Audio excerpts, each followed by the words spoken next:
اس کا جز ہے، وہ اس کو شامل کر کے پھر 7 آیتیں بناتے ہیں، تو آخری جنہیں ہم 2 آیتیں سمجھتے ہیں، صراط الذین انعمت علیہم غیر المغضوب علیہم ولا الضالین، وہ ان کے نزدیک ایک آیت ہے۔ تو گویا کہ نتیجہ یہ نکلا کہ آیتوں کی تعداد 7 ہی رہتی ہے۔ امام ابو حنیفہ رحمۃ اللہ علیہ کا موقف اور کوفے کے جو قراء تھے ان کا بھی موقف یہ ہے کہ آیت بسم اللہ نہ سورہ فاتحہ کا جز ہے نہ کسی اور سورت کا جز ہے، سوائے ایک مقام پر جہاں حضرت سلیمان علیہ السلام کا خط جو ہے نقل ہوا ہے، جنہوں نے ملکہ سبا کو لکھا تھا انہ من سلیمان و انہ بسم اللہ الرحمن الرحیم، تو قرآن کے متن میں صرف اسی جگہ پر یہ آیت شامل سمجھتے ہیں، باقی یہ صرف علامت کے طور پر کہ یہاں سے ایک نئی سورت شروع ہو رہی ہے درج کی گئی ہے۔ اس سورہ مبارکہ کو الصلاح قرار دیا گیا ایک حدیث میں، اس کا جو اسلوب ہے وہ دعا کا ہے، اور دعا کے ساتھ اس کی جو مناسبت ہے اور پھر اسی کی وجہ سے ہماری نماز کا یہ جزو لا ینفک بنا دیا گیا، بلکہ ایک حدیث جو میں آپ کو سناؤں گا اس میں اسی کو نماز قرار دیا گیا، الصلاح یہی ہے۔ ویسے وہ حدیث مبارک موجود ہے من لم یقرأ بفاتحۃ الکتاب لا صلاۃ لمن لم یقرأ بفاتحۃ الکتاب، جو شخص سورہ فاتحہ کی تلاوت نہیں کرتا اس کی کوئی نماز نہیں۔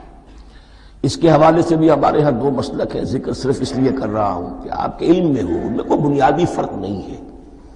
کسی بھی ایک رائے کا انسان قائل اور حامل ہو سکتا ہے بغیر اس کے کہ دوسرے کو بالکل غلط قرار دے، بلکہ یہ کہ اس کے لیے بھی گنجائش اپنے ذہن میں اور اپنے دل میں رکھے۔ تو ایک رائے یہ ہے کہ یہ میں کیا عرض کر رہا تھا، کوئی بھول گیا ہوں۔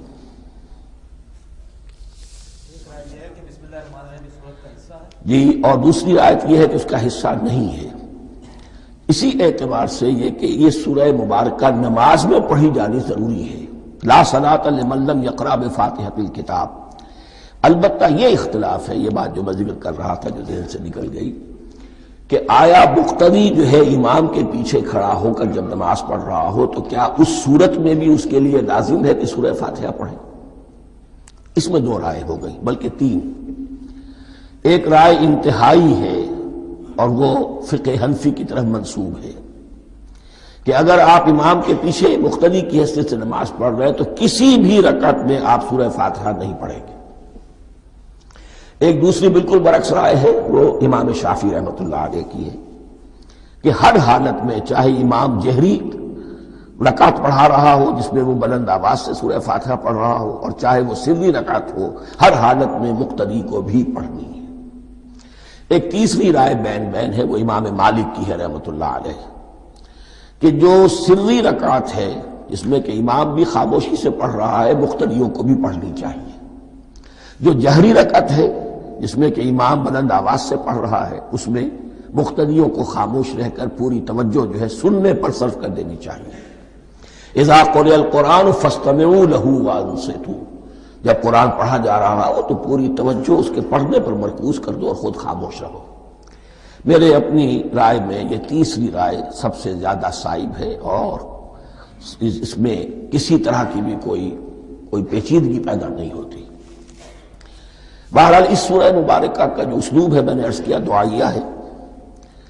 البتہ قرآن مجید کے علم اور حکمت کے اعتبار سے، اس کے فلسفے کے اعتبار سے ایک بات سمجھ لینی چاہیے۔ قرآن کا فلسفہ یہ ہے کہ بنیادی ہدایت ہر انسان کے دل میں موجود ہے،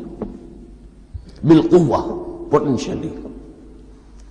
یہ جو قرآن مجید یا اللہ کی کتابیں نازل ہوتی ہیں یہ انہیں ایکٹیویٹ کرتی ہیں، وہ اندر کی جو ڈورمنٹ کانشسنس ہے، خوابیدہ شعور جو ہے اسے بیدار کر کے اور پھر یہ کہ اسے اجاگر کرتی ہیں۔ ہر سلیم الفطرت انسان اور سلیم العقل انسان، 2 سلامتی شرط ہیں۔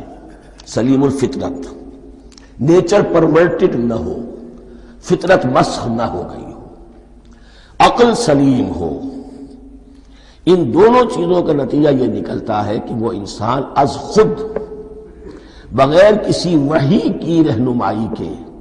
بغیر کسی نبی کی تعلیم کے سے استفادہ کیے ہوئے از خود بھی کچھ حقائق تک پہنچ جاتا ہے، اور وہ حقائق کیا ہے؟ نمبر ایک یہ کہ اس کائنات کا ایک خالق ہے اور وہ ایک ہے۔